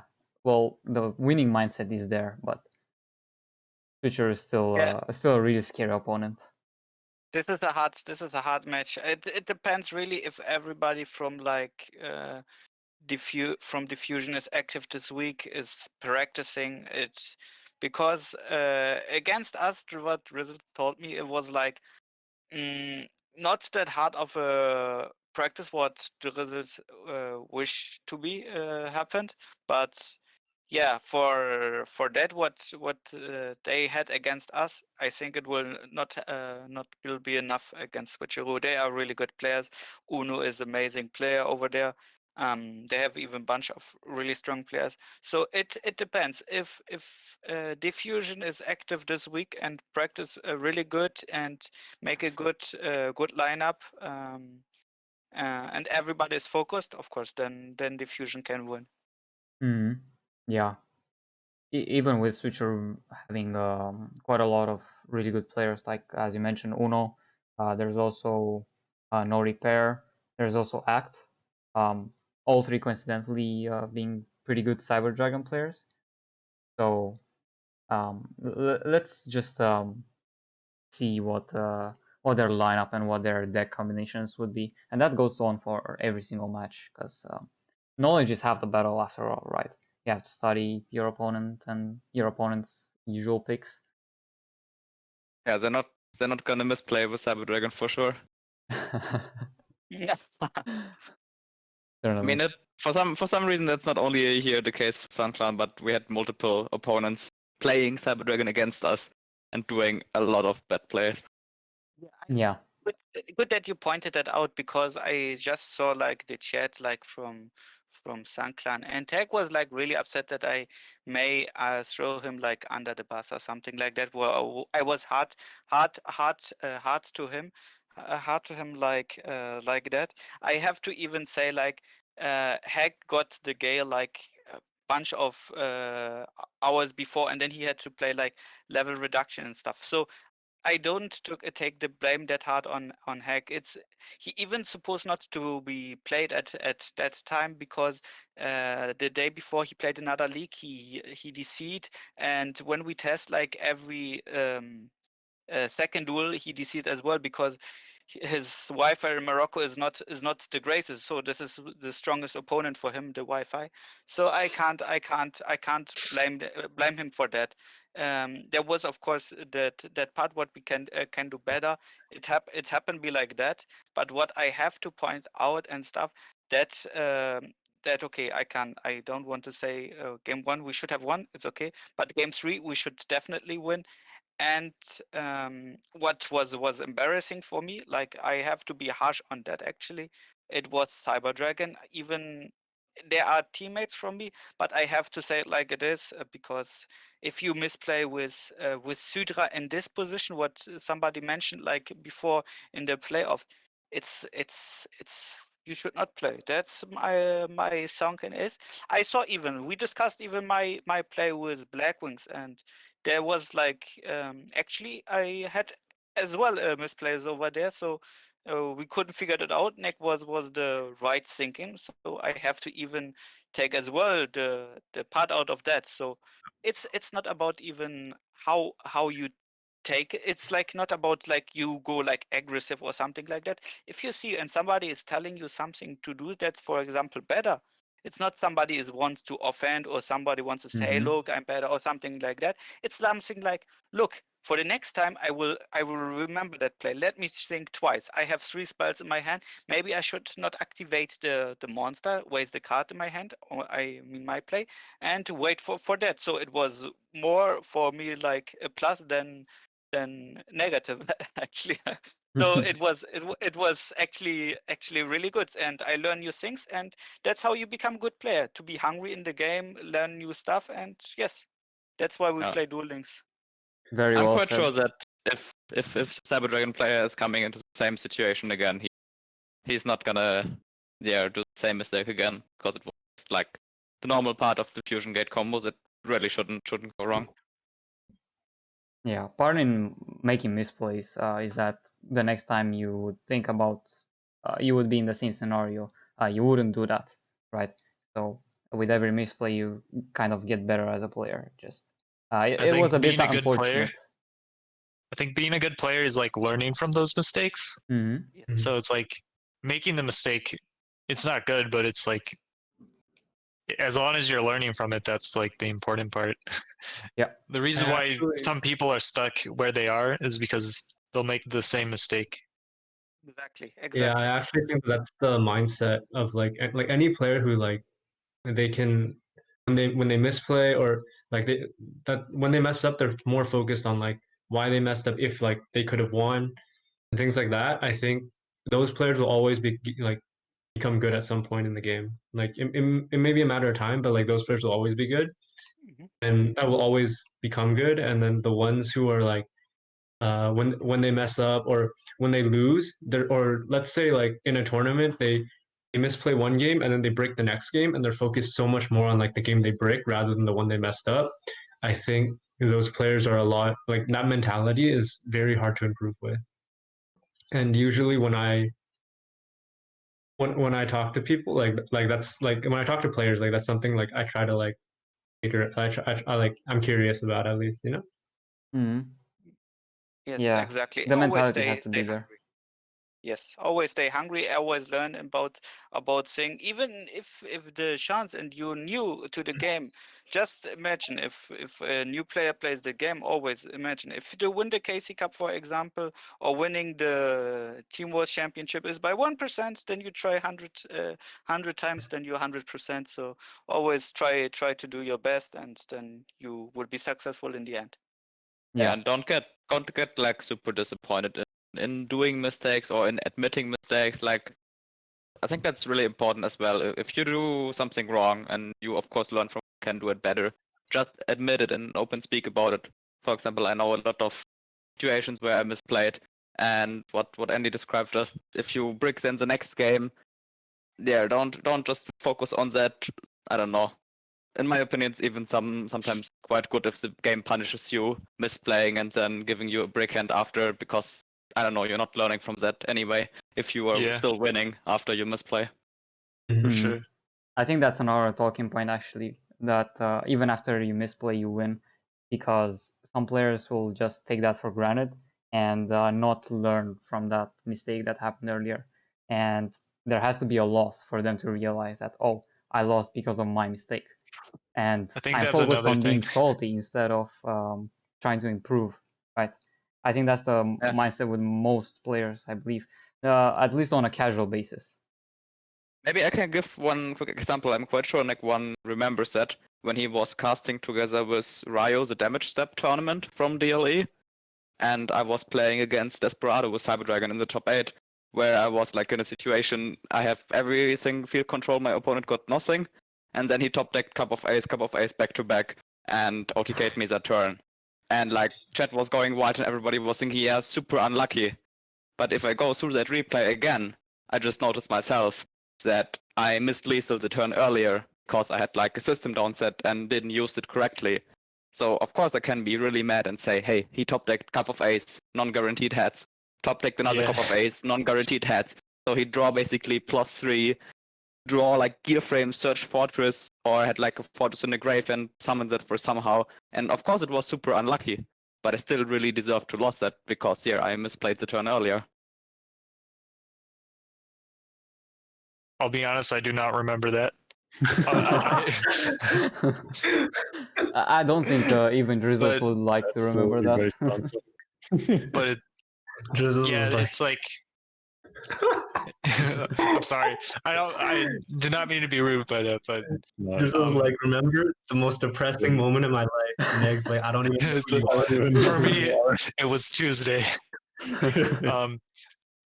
But like I think that's another thing where everyone else may say it's like, oh, you just got unlucky, but like if you know what your cards are, there are times where it's like, you know, you could have played it better or you could have won if you done something differently.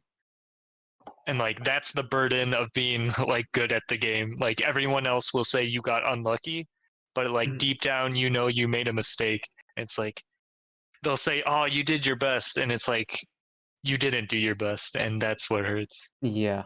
Sometimes even like games that you win and like when you won them, you didn't think that you did anything wrong. But if you rewatch the game, you can like find points where you're like, okay, like I missed an opportunity here, right? Like, Yeah. and I could have played more aggressive here or more defensive here or played around yeah, this or that. I think doing stuff like if being able to notice stuff like that is like I think probably the most important thing to improvement. Yeah, well said, guys.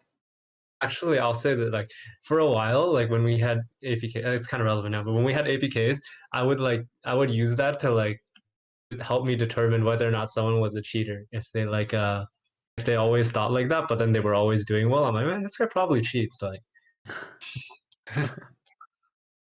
Just like any other better player, maybe? Better player? Hmm? Just like any I'm not better gonna say player? names. Or Yeah. I'm not. I'm not gonna. gonna name names. Yeah. Yeah. That's fair. Okay, I think that would be it as far as the predictions are concerned. So, unless chat has any question for any of the players, they can ask away and they will take it on. But if not, we can call it quits there. So yeah, let's wait a bit for the questions, if there's any. I think that's already the first question for -1 about which crafter is and maybe why it's still on the tier list. Oh boy. What is it? Well, granted, it's Alright. tier 3 currently, but what if it's tier 1 with new support? Why are you waiting for support is the question. Is my question. Why are you not trying to like I don't know.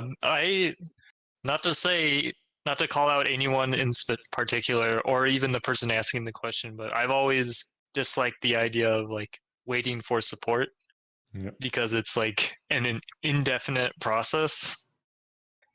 It's like you enter if I enter a channel in DLM and then I see people like, oh, wouldn't this deck be great if we had X card? I immediately leave that channel because there's nothing to be gained. True. When Yeah. people start linking like Cyber Dragon Infinity. Yeah, or stuff we're just not getting, or it's like stuff like that.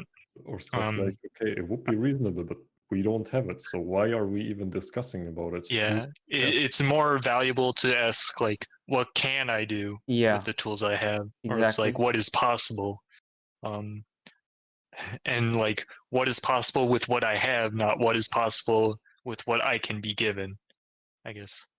And even then, Witchcrafter is still in a pretty good position in the meta. It's not like it's an abandoned deck, like a bottom of the barrel deck. It can still do things, as we've seen from this past week in Team Wars, and as well as other tournaments. Also, Chris brings up a good point. If you can't like if you're not doing well with what you have, it's like if they're gonna give you more stuff, then it's like you're just gonna want more to have an advantage, you know? Like if you can't like come up with a solid game plan with the cards that you're given, it's just you know. Also, the Also, other, so like when we got Alistair, right? In that channel, people are like spamming like, oh Macava, oh Purgatrio, broke. Like we should get these cards, right? And then we got Purgatrio, and then now everybody's like, why would they give us Purgatrio? yeah. It's so broke. Ban this card. Like they don't know what they Yeah. want. Yeah, it's not broken until it's in game and they get OTK'd for 5,000 damage, pretty much. Like, yeah, Yeah. people don't really Yeah. know what they want. But to add on to the question, I don't think it was a bad question. Like, Yeah. it's a good question as far as not just witchcrafters, but every single archetype in Duel Links is concerned, because Yeah. people don't necessarily expect like good support all the time. They can just make what they want with what they have. And we have seen that like very recently with Invoke Neos, right? After the ban list, yeah, let's just say Invoked was quote unquote dead, but then we have Invoke Neos, we have even Invoke Droids making a small resurgence. So people come up with new stuff all the time when the good stuff cannot really be used anymore, because it opens up the possibilities of the new deck building that you wouldn't have thought of, because the good stuff was just way too good and there was no use in using the other weaker stuff. Because I'm sure 1 year ago when Alistair was released, no one would think, oh, maybe I should put Winda, maybe I should put Volcanic Shell and 10 back rows, and that will be like a tier 1 deck. Yeah. And once again, I don't want to like make this seem like I'm picking on like the person who asked the question in chat. It's just Yeah, it's generally speaking, I suppose. it's a good question. Like it's asked a lot. It's not something that I consider. So it's like whenever it is asked, and it's asked a lot, I'm just like I don't have an answer for it because I don't like think about that sort of thing, I guess. Yeah, I used to see these kind of posts all the time on Reddit, for example, because I am a moderator of it, right? And there's a lot of people that just ask for this card and don't really give any context behind it whatsoever. And for some reason, it was mostly related to Arrow Mages. And even with said support, right, they still didn't really make an impact. Like at best, they're relatively free to play King of Games deck. But yeah, that was just my piece there. I don't know if I've seen any other question aside from like meme questions, such as why is Witchcrafter still on the tier list from Herbal. Maybe if there's any other question, a serious question that is, or we could just end it there. I think we could actually end it there. It's been 1 hour and 50. Should try to keep it under 2 hours most of the time. Yeah, I'm sorry for like wasting half Oh of no that no no! on It's perfectly fine. on Like diatribes and like, well, if you have 3 spells in Masterpiece and whatever. no, it's a really good talking point for the show, because that's what this show is all about. The discussion, there's like last week or 2 weeks ago, Drizzles or someone else mentioned, no, it was Z plus G, mentioned that we could bring up dual quizzes on the show, and this is exactly what was brought on the show, a dual quiz basically, and it's just something to talk about, right? Something beneficial, something that Raw will for sure use in the future. Yeah, that's of course. You look. I will look over again today. I will make sure that it was exactly, and I have to talk even to Janu and to oHiMi back again that we are really sure that it's like Pretty What sure you don't die, but like no, I Yeah. mean I don't care Yeah, about but like what it's happened really- after that turn. If I lose or win, I don't want to talk about that. I can win, I can lose. That I don't want to discuss about that. It's just about the mission was to survive. About that, I have to talk about Jano, what happened then, because he was like a big manager for Drizzle at that point. And I have to talk about him, make sure that that's really you couldn't win against me, and yeah, learn about that, see that, and asking Drizzles, of course, for a rematch. Of course, that's what I do. Yeah, Oh, that would be If the you most guys important. find anything, let me know. I'd be curious to find out as well. Yeah, sure. I definitely will. Okay, so let's just do the last question for the Q&A of the chat. So the question would be, as far as Invoke Neos is concerned, is it really tier 2, or is it just good because no one expected it, at least in the MCS, since it was its first appearance post-ban list? Because, right, Invoke Neos is pretty much a mishmash of the engines of Ritual Beast, Neos, and Alistair, and even the shells, if you can call it an engine, but just one card, and back row being stuffed in it, just like the old Invoke Neos used to play. So I think how did for players come MCS, up with this, and why did it really have success? I think that's the better question. So in terms of how did well in MCS, it definitely like surprise factor is definitely a thing. Because the invoked engine specifically has really like detrimental cards that can be sided against it, right? Like Lancia, even like DD Crow on Invocation or something. Like all of these are like can pretty much cripple the entire engine. Now that Invocation, you can pretty much only play one of it unless you do some weird ratio.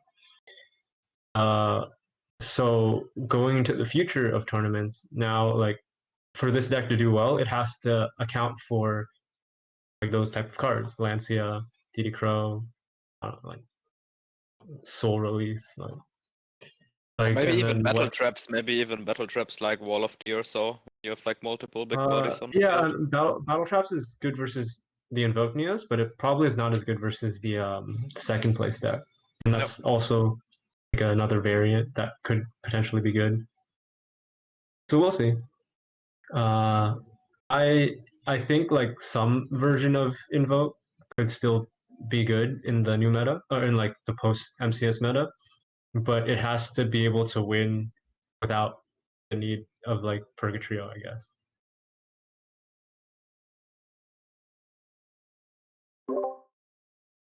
Right. Any other thoughts about that, or would you like I to would end it there? say, I don't want to give too much like of an opinion piece because No, that's fine. You can do it.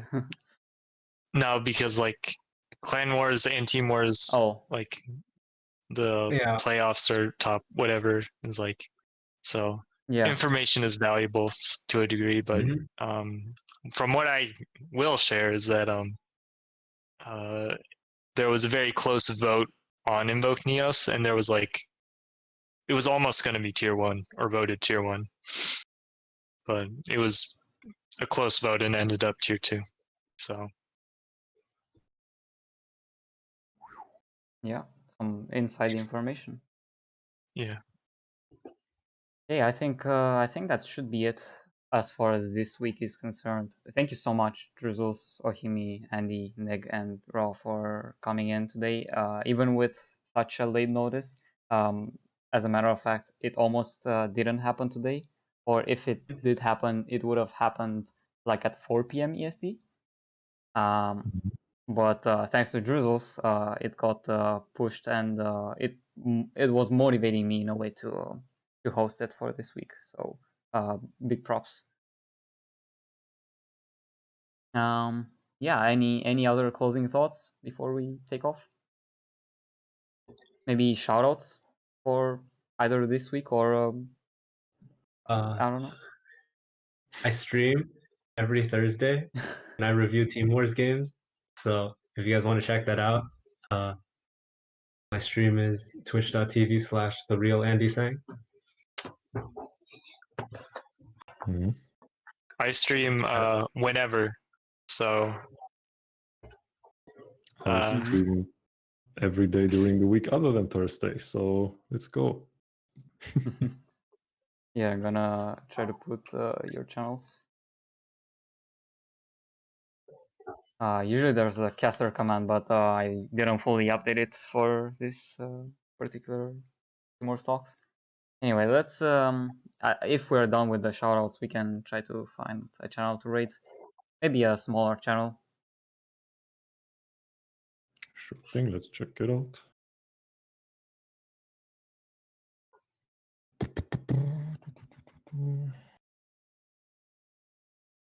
If anyone in the chat has any suggestion, that would be greatly appreciated as well.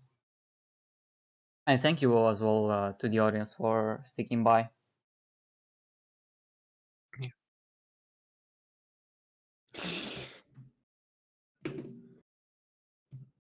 So we have Nifrot, we You have can Steven just write Freshy. Nefrot.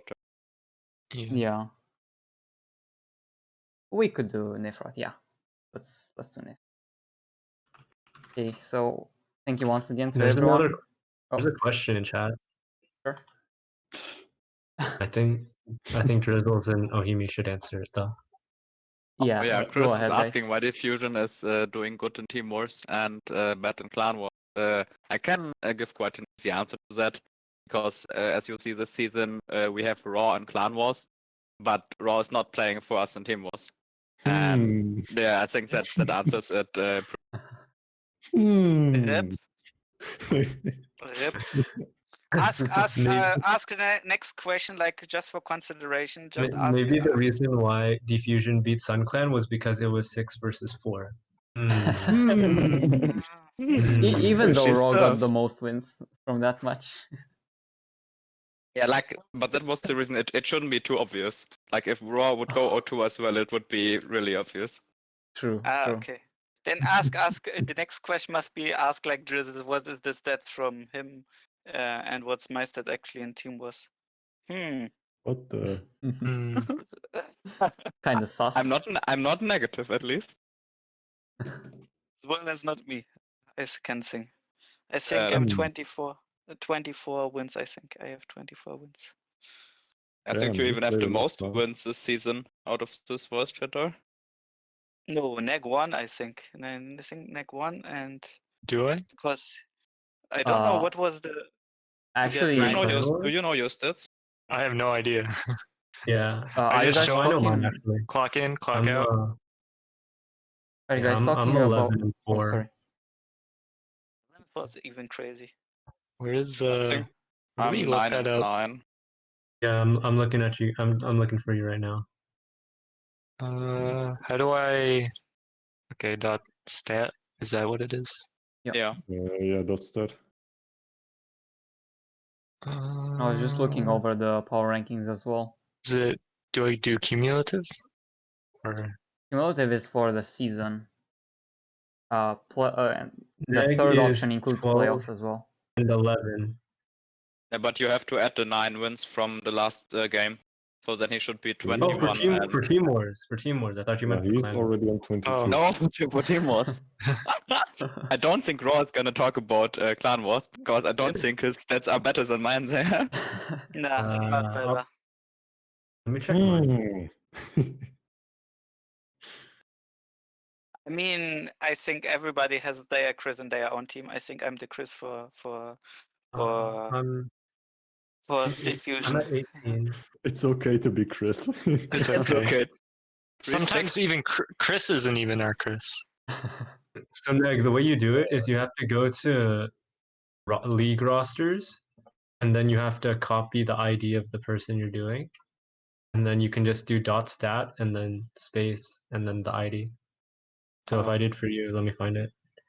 I think that is a separate ID actually, or I'm not sure if it actually works with the Team Wars ID. No, this is how it works. I asked Taha.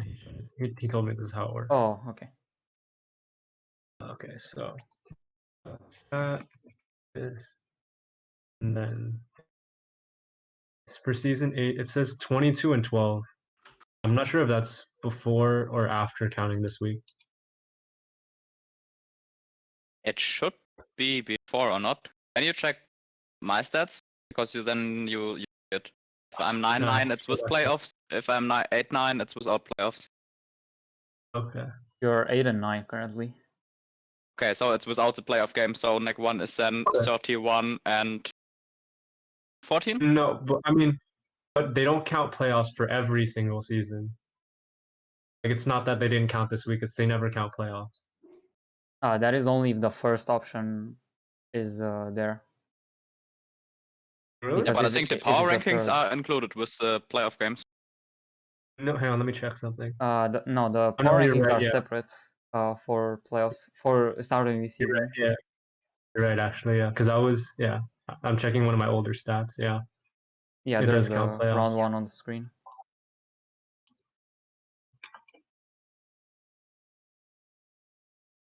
But Okay, yeah, so with playoffs, Raw neck should have more wins than Raw. 14. Rip Yeah. again. Rip for me. Oh no. I think the only stat. I mean, Raw can't be too sad. Winning team was with us last.